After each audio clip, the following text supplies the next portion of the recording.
Latest on the Middle East conflict now, and Israeli warning shots have been fired at a building in Gaza City where foreign journalists are based.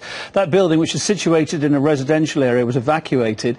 Israel earlier warned it will not be responsible for journalists' safety in the area. But it's Gaza's civilians who've been affected most since Israel's anti-militant operation began 2 weeks ago. The offensive has claimed the lives so far this morning of 605 Palestinians. Israel's lost 30 people, 28 of them IDF soldiers.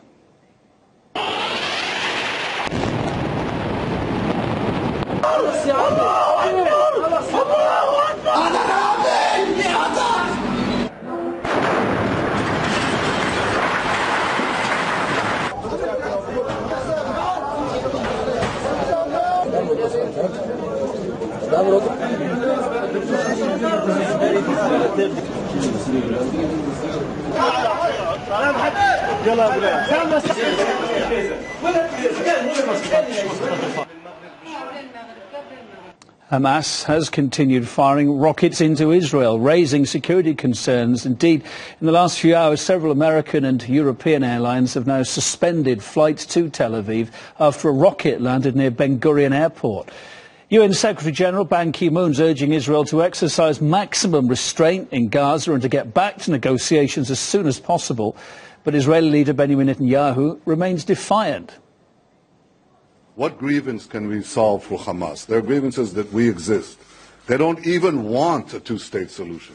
They don't want any state solution. Some of them say they should open a great movement and dissolve all the regimes around us. And therefore, in the face of such extremism, in the face of such violence, in the face of such terror, Israel has no option but to defend itself. And this is what we are doing, as is our right.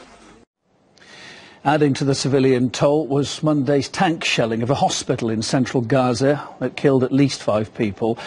One Norwegian doctor volunteering in Gaza wrote an open letter drawing the attention to the horrific injuries witnessed by the medics. He describes lakes of blood in the emergency rooms where the wounded are constantly arriving. Mads Gilbert's also appealed to Western leaders to take a closer look at what's happening, arguing that just spending one night at the hospital where he's got to work would be enough to change their minds.